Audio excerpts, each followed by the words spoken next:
I'm going to call on Amy Walsh from Hendrick Motorsports right now, who works with Jimmie Johnson, for a very, very special announcement before we start Jimmie's media availability. Here you go, Amy. Thanks, everybody, and good morning. Just want to take a moment here for a special announcement we've got for the Jimmie Johnson Foundation, and want to introduce some special guests we have on stage. We have Mike Wells, who's the CEO of Wells Enterprises, the maker of Blue Bonnet Ice Cream. And then we have Saza Kent with the Be Kind People Project, and Bo Whittington. So with that, I'm actually going to turn it over to Jimmie to talk a little bit about the Helmet of Hope program. Yeah, thank you everybody for your time, and very happy to have Mike Wells and everybody from Be Kind here with us today. And thank you all for supporting the Jimmie Johnson Foundation and the causes that are very important to us, and you know how special the Blue Bonnet Helmet of Hope has been. Once again, we're partnering with Wells Enterprises, the makers of Blue Bonnet Ice Cream, and we're excited for this year's program. To date, we've contributed over $810,000 to 81 charities through this helmet program, and this is the 5th year that we've had the relationship with Mike and Blue Bonnet Ice Cream. Thanks, Jimmie. We at Wells love the opportunity to give back in a meaningful way and make sure that what we do every day benefits others. The Helmet of Hope really gives us that opportunity. Again, this year, nonprofit organizations that support K through 12 public education in the United States can nominate for a chance to receive a $25,000 grant. Blue Bonnet Ice Cream Party, and have their logo featured on Jimmie's helmet. Here's an example of what that looks like and then that will be featured at the Watkins Glen race on August 7th. 10 semifinalists will be chosen. There's 5 grants available, actually, and the public will decide. Yeah, with those 5 grants available, and the fun part is having the public decide who those 5 are. Then it's up to the semifinalists to mobilize their supporters and vote once again to make them the ultimate winner. Had a ton of success last year. Mike, do you remember some of the numbers from the impressions we had? I can't recall off the top of my head. It was massive. Amy, do you remember? I mean, we were into the impression numbers. We were into the millions in regards to impressions. It's the beauty of pushing this thing to social media and the voting process. It is a great opportunity for nonprofits to increase their awareness. I tell you what it means in our little community is, thousands of people voting every day for the charities of their choice. In regards to that, I think the fact that the Be Kind people are with us here this morning to share a little bit more of that and what it's meant to them, not only to have that exposure on the helmet and to have the $25,000, but what it's meant overall to the organization. Yes, it's had a huge impact on us. We're very honored to have been a recipient of the Helmet of Hope grant. We're the Be Kind People Project. We're a character education and youth development organization. We use hip-hop, dance, spoken word, academics to teach kids about kindness, basically that it's cool to be kind. And we follow our Be Kind pledge, teaching kids about how to be encouraging, supportive, positive, helpful, honest, considerate, thankful, be respectful, and be a friend. Working towards the grant was a really awesome experience. It was really easy, actually.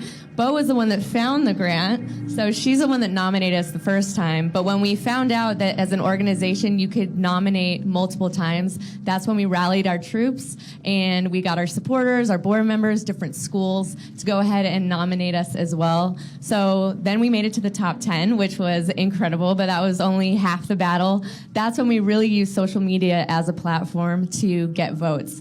We got a little creative with it. We made a new video every week that we posted online. It always had a racing NASCAR theme to talk about our message and our project and what we wanted to do and to encourage people to vote. And that was shared nationwide. We had schools all over the country voting for us. So it was a really, really awesome experience. And it was cool to be able to check the progress every day online on the website to see how many votes we had and everything like that. So it was a great experience. That's great. I give a lot of credit to Jimmie and Shani in changing this program up a couple of years ago. Nominations will be accepted on the JimmieJohnsonFoundation.org site starting today through Thursday, April 14th at 5 o'clock. The voting takes place, as was explained. This initial nominating process, so you can nominate any K through 12 organization, Once that gets closed, we will get that down to 10 organizations, and those 10 will compete on social media, and the top 5 vote getters will win a chance. Not only will win the $25,000 grant as well as an ice cream party, but it's an amazing thing because I look in our small community. What they do at the local high school is they send kids to the local computer lab all day long, and all they do is vote and vote and vote and vote. It's not a one-time vote. You can vote as many times as you want, and so it's been a tremendous experience.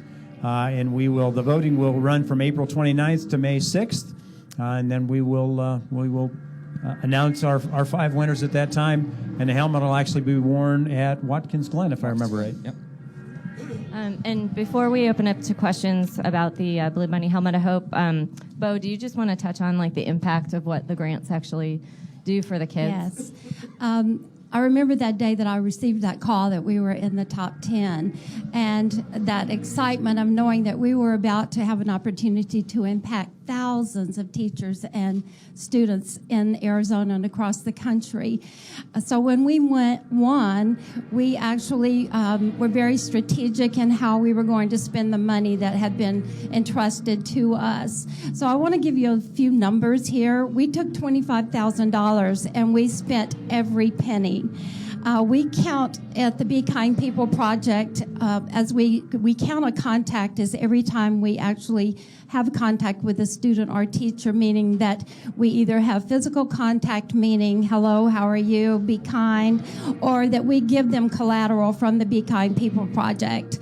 So we actually connected with 21,878 students because of this grant. 1,005 teachers through Be Kind assemblies, 45,608 student contacts through our classroom kindness kits, and 14,364 teachers through our classroom kindness kits. And what brings this to a culmination and made it so fun for the kids who'd worked so hard to vote for us in those computer labs is we were able to give them ice cream parties as a courtesy of Blue Bonnet ice cream, my favorite ice cream. And just the kids were able to be rewarded for they saw an opportunity to help make a difference and to impact other students across the country, students that they would never meet, but that they could get the Be Kind message out. So we all had fun with our ice cream. And I told them, look, kids, what more could you want? NASCAR and ice cream. It doesn't get any better than that. Thank you, Bo. So if anyone has any questions relevant to the Blue Bonnet Helmet of Hope, we'll take that, and then we'll turn it over to Carrie for Jimmie racing questions. Stan. Ladies, Stan Creekmore from RPMTonight.com. You win an event like this, and it does a great thing for your organization. But what did you learn from it that will last forever, that you can work with every single year? Do you want to speak to that, or maybe together? Well, I learned that the community can get behind an organization, but not only a nonprofit organization, but they can get behind something that is going to impact the community. The community here in Phoenix got behind us. The local television stations got involved, and kids learned that even with their small voice, even a kindergarten kid can have a voice that's going to make an impact across the country. And I think if they can learn that at that early age, they are going to become the leaders of our country. And what a lesson to learn when you're 5 years old, that as small and young as I am, I can make a difference just by my vote and getting behind something that I really believe in.